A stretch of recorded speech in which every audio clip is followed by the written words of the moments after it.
Choisis. Il y a des batailles que personne ne voit, mais pesant comme des montagnes à l'intérieur de leur poitrine. Ce sont des difficultés silencieuses, combattues dans l'âme de ceux qui portent un appel plus important. Alors que le monde voit la force et le but à l'intérieur des faces choisies, les guerres qui semblent avoir une fin. Ce n'est pas un manque de foi, ce n'est pas une faiblesse, c'est le prix du chargement de quelque chose de plus grand.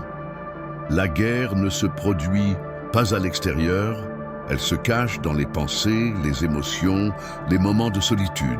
Ceux qui sont séparés pour quelque chose de grand sont également testés inhabituels. Et c'est là que vit le danger, dans ce que personne ne voit, mais cela vous consomme à l'intérieur. Elle n'arrive pas en criant, elle murmure. La luxure est en silence lorsque vous êtes fatigué, seul, vulnérable. Elle ne frappe pas à la porte, elle se cache dans les coins de son esprit, des souvenirs, des émotions non résolues. Et au fil du temps, elle se familiarise, presque confortable. Ce que beaucoup considèrent comme le désir de l'élu, c'est une attaque déguisée en plaisir. Un coup dirigé vers le cœur de ceux qui portent un but. La luxure n'est pas seulement physique, elle est stratégique. Il vole la concentration, l'énergie et l'autorité. Et le plus dangereux, il a l'air petit, mais a le pouvoir de démanteler les destinations entières. Les élus ont quelque chose que les autres n'ont pas, une sensibilité qui les relie à l'invisible.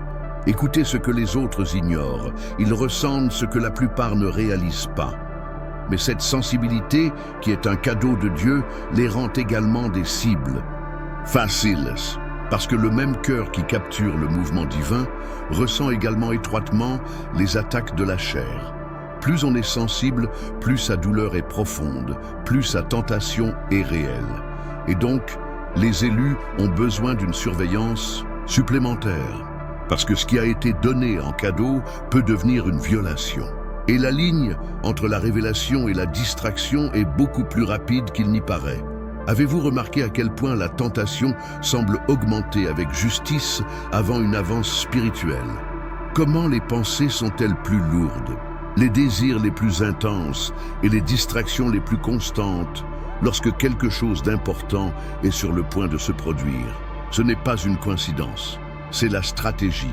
L'ennemi connaît l'époque, il sait quand vous êtes sur le point d'entrer dans un nouveau niveau et c'est exactement là qu'il essaie de vous arrêter. Pas avec quelque chose de grand, mais avec quelque chose qui a l'air petit, intime, inoffensif, une déviation discrète. Parce que s'il peut vous distraire maintenant, il peut vous empêcher de voir ce qui allait arriver. Et peut-être, perdez le moment qui a été préparé pour vous. L'histoire est pleine d'hommes et de femmes puissants qui ne sont pas tombés dans les guerres, mais dans les désirs. Pas sur le champ de bataille, mais dans la salle verrouillée. David, un homme selon le cœur de Dieu, a été gagné par la luxure dans un moment de distraction. Samson, connu pour sa force, a tout perdu pour ne pas contrôler ses impulsions. Cela nous montre que l'ennemi n'a pas à nous affronter directement. Il a juste besoin de trouver où nous sommes faibles. Et souvent, les cadeaux les plus puissants marchent côte à côte avec les plus grandes vulnérabilités. Ce qui semblait juste un échec moral, en fait, était une attaque directe contre leur destin. L'ennemi n'a pas à tout enlever de vous. Il n'a qu'à vous distraire suffisamment pour vous éloigner de votre objectif.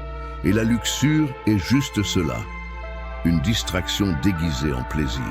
Elle entre dans les promesses de réconfort et de soulagement, mais laisse une trace de culpabilité et de distance de Dieu. Pour celui choisi, une petite concession peut signifier une grande déviation.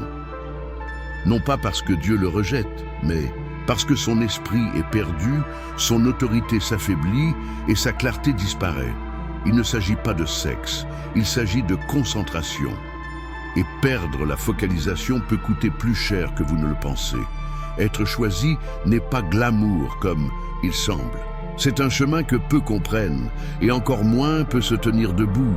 La solitude est presque constante, parce que plus l'appel est grand, plus la foule est faible. Et c'est dans ce vide que de nombreux pièges se forment. Lorsqu'il n'y a personne pour diviser le poids, le cœur cherche des vannes d'échappement. La luxure se présente en tant qu'entreprise, comme un confort, comme un soulagement. Mais c'est un mensonge. Il se nourrit précisément de l'absence de véritable connexion. Et tandis que l'une élue marche seule, croyant qu'elle est plus forte, l'observe l'ennemi, parce qu'il sait que personne n'est invincible lorsqu'il est isolé. Avant de continuer, faites quelque chose de puissant en ce moment. Pause cette vidéo et faites 3 actions simples. Et au cours, inscrivez-vous pour nous aider à atteindre 300 abonnés et laissez un commentaire avec le numéro 99.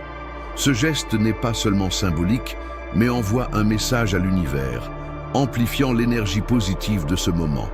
Le numéro 99 symbolise la conclusion d'un cycle et la préparation de la suivante.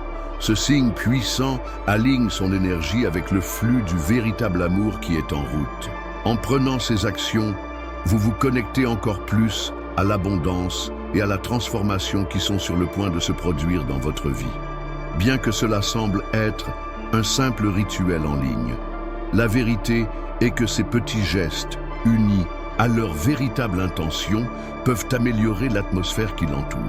Participer à cette proposition signifie ouvrir des signes qui peuvent rediriger votre compréhension, en se rappelant que rien n'est si petit lorsqu'il s'agit de connecter de plus grands testaments et croyances. L'isolement ne commence pas par la solitude physique, mais par le silence émotionnel. C'est à ce moment que l'élu commence à croire que personne ne comprendrait sa douleur, sa lutte, ses chutes. Et puis il se ferme. Gardez tout pour vous. Ce silence est dangereux, car là où il n'y a pas de lumière, l'obscurité pousse. L'ennemi profite de cet isolement, nourrissant les mensonges. Vous êtes seul, vous êtes trop sale, vous ne pouvez le dire à personne. Et donc, ce qui pourrait être surmonté par le soutien devient une prison solitaire. L'une des élus, une aventure contre lui-même, croyant que la cachette protège. Mais en fait, il se détruit lentement. La luxure est rarement née du pur désir. Il se cache en plaies ouvertes, dans de vieilles douleurs, des refus qui n'ont jamais été traités. Il apparaît comme un soulagement, mais c'est en fait de s'échapper. Pour beaucoup choisis, la véritable racine de la tentation n'est pas dans le présent, c'est dans le passé. Une enfance sans enfant, un jeûne avec le rejet, un traumatisme non reconnu, tout cela se transforme en vide. Et ce vide crie. Lorsqu'il n'y a pas de remède, le désir devient une anesthésie. Et c'est là que la luxure entre, comme un faux, un confort, comme une tentative de se sentir aimé, vu, complet. Mais tout ce qu'elle quitte est plus blessé, plus de douleur. La chute ne détruit pas celle choisie, la honte, oui. Parce que la honte se paralyse. Il étouffe la foi, efface la voix, isole l'âme. Après la tentation vient le repentir. Mais avec lui, la voix cruelle de la culpabilité. Vous n'êtes pas digne. Vous avez encore échoué. Vous ne pouvez diriger personne. Et si l'on a élu croire en ces mensonges, il s'éloigne de l'autel, s'éloigne du but, parce qu'il commence à vivre comme quelqu'un condamné, pas comme quelqu'un appelé. La honte accuse, non seulement, elle est liée. Et quand il s'installe dans le cœur, il empêche la restauration. C'est pourquoi surmonter la luxure commence par la honte de briser. La luxure crée un cycle mortel. Tout commence par une blessure, quelque chose de non résolu, un vide profond. Cette blessure mène à la chute, la recherche de soulagement. La chute fait honte, et la honte pousse à l'isolement. Insolement, la plaie s'approfondit, et le cycle recommence. C'est le nombre de personnes choisies qui se perdent, non pas parce qu'elles n'aiment pas Dieu, mais parce qu'elles ne peuvent pas briser ce cycle. Ils essaient avec la volonté, essayer avec des promesses, essayer seuls. Mais la clé n'est pas de résister plus fortement. Il interrompt le cycle avec vrai, léger, avec aide, parce que le cycle ne se casse que lorsque quelqu'un décide d'arrêter de faire semblant. La plus grande astuce de l'ennemi est de ne pas vous faire pécher et de vous faire croire qu'après cela, il n'y a pas de retour. Il murmure pour de vrais mensonges déguisés. Vous avez tout perdu. Dieu ne vous fait plus confiance. Son appel a été annulé. Et si l'élu crut en cela, il sabote lui-même. il commence à vivre en dessous de ce qui a été désigné, et pour lui, caché, abandonné. Mais voici la vérité que l'ennemi craint. L'appel de Dieu ne change pas à cause de sa chute. Il vous a appelé en connaissant vos difficultés. L'ennemi veut vous arrêter avec culpabilité. Dieu veut vous restaurer en grâce. Le choix vous appartient. Ce n'est pas la discipline qui surmonte la luxure, c'est la guérison. Lorsque les blessures qui nourrissent le désir sont traitées, la luxure perd sa racine. Vous n'avez pas à combattre la tentation pour toujours. Vous devez guérir ce qui vous attire. Quand quelqu'un rejeté se sent accepté, la luxure perd de la force. Quand quelqu'un d'invisible se sent vu, la tentation perd du sens. Quand quelqu'un s'est blessé à la guérison, plus de soulagement instantané. La luxure tire parti des vides.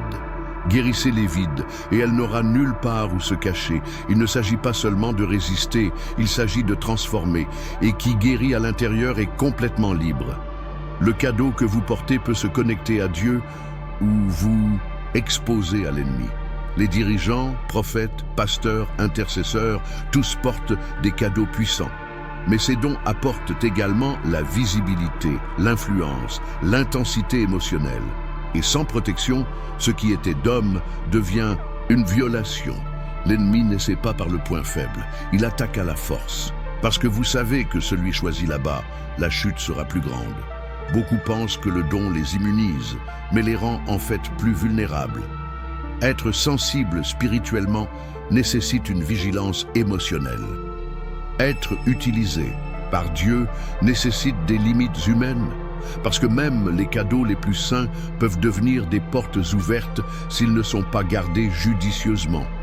Ceux qui se sentent plus profondément se battent également plus intensément. La sensibilité spirituelle est un aimant. Il attire le ciel, les révélations, la direction, l'intimité avec Dieu, mais cela attire également l'attention de l'enfer. Plus votre connexion est forte au sommet, plus l'attaque de base sera stratégique. Et le problème est que l'élu confond souvent la sensibilité avec la faiblesse. Il ressent tout, poids spirituel, fardeau émotionnel, tentation à des niveaux que les autres ne réalisent même pas. Mais ce n'est pas un signe de chute, c'est un signe de guerre. Et quand vous comprenez que votre cœur se sent beaucoup parce qu'il porte beaucoup, il apprend à se battre non pas par l'émotion, mais par révélation. La liberté n'est pas née de l'effort, née de la livraison. Tant que vous vous battez, seul vous resterez coincé. En se cachant, il continuera de saigner. Mais au moment où vous exposez, avouez, ouvrez le jeu avec Dieu et avec quelqu'un de confiance, la restauration commence. Dieu n'a pas besoin de sa force, il a besoin de sa sincérité. Il guérit ce qui est exposé, il restaure ce qui est livré. Il n'y a pas de péché que son amour ne peut pas racheter, mais il ne travaille pas avec l'apparence, fonctionne avec la vérité. L'abandon n'est pas une faiblesse, c'est le moyen de guérir. Et la première étape vers la libération est de dire « j'ai besoin d'aide, je ne veux plus vivre comme ça ». La plupart des élus ont des amis, mais peu ont une reddition de comptes. La différence? L'ami entend. La reddition des comptes est confrontée. L'ami prie. La reddition du compte demande ce que personne ne veut entendre. Pour surmonter cette guerre, vous avez besoin de quelqu'un qui vous connaît dans l'esprit et dans la chair. Quelqu'un qui sait où vous tombez lorsque vous êtes vulnérable et que vous avez la liberté de vous retirer. Il ne sert à rien de dire « je me bats » sans dire quoi. La libération est dans les détails. Et seule la luxure surmonte ceux qui cessent de le protéger. Si vous voulez être libre, arrêtez de vous cacher et commencez à vous permettre d'être prudent. La tentation ne commence pas dans l'acte, commence dans la pensée. Il est à l'esprit que la guerre se produit en premier. Et c'est pourquoi la discipline spirituelle n'est pas rituelle, c'est une protection. Le jeûne enseigne au corps qu'il ne commande pas. La prière réalise le cœur avec la vérité. Le mot renouvelle l'esprit, reprogrammant les impulsions, restructure les désirs. La méditation biblique vous apprend à contrôler les pensées avant de vous contrôler. Ceux qui surmontent la luxure ne sont pas les plus forts, ils sont les plus préparés. Ils s'entraînent avant la guerre, Ils sont renforcés même lorsqu'il n'y a pas de tentation, parce qu'ils savent, la chute ne commence pas dans la pièce, cela commence dans l'esprit non protégé. Cette guerre est réelle, tous les jours, et fatigant. Mais il peut être surmonté, la liberté existe, et ce n'est pas pour le parfait, c'est pour le persistant. Ceux qui tombent mais se lèvent, ceux qui saignent mais n'abandonnent pas, ceux qui comprennent que la victoire ne vient pas d'un effort isolé, mais d'un voyage continu. Dieu ne cherche pas impeccable, il se lève au cassé qui a décidé de ne pas mourir sur le sol. Vous pouvez gagner, non pas parce qu'il est plus fort, mais parce qu'il a été appelé à être libre. Et si vous combattez la bonne façon, la vérité, avec soutien, avec la foi, la victoire ne sera plus un rêve et deviendra votre nouvelle normale. L'ennemi voulait que votre combat vous embarrasse, mais elle vous autonomisera. Quelle a été votre plus grande douleur sera votre plus grand témoignage. Parce que ceux qui ont surmonté la luxure portent une autorité qui n'est pas apprise dans les livres. Vous saurez comment aider, accueillir, comprendre les autres qui vivent ce que vous avez déjà gagné. Votre histoire libérera ceux qui sont encore en prison. Votre cicatrice illuminera le chemin de ceux qui saignent encore. Et c'est la plus grande peur de l'ennemi, que vous gagnez, vous levez et commencez les autres. La luxure a essayé de vous fermer, mais Dieu utilisera sa voix. Son combat était réel, mais votre victoire sera plus grande et votre histoire transformera des vies. Avant de finir, je veux vous rappeler que ce message est venu ici pour une raison. Si elle a touché votre cœur ou s'est inspiré, ne le gardez pas juste pour vous. Comme cette vidéo pour amplifier l'énergie positive qu'elle transporte. Partagez avec des amis, votre famille, ou qui vous savez que vous devez entendre ce message maintenant. Dans les commentaires, écrivez le numéro 777. Ce numéro porte une puissante énergie de connexion spirituelle et signale que vous êtes sur la bonne voie. Abonnez-vous également à la chaîne afin de ne pas perdre de messages qui peut transformer votre vie. Votre participation aide à répandre plus de lumière et d'inspiration pour le monde. Ensemble, nous sommes plus forts.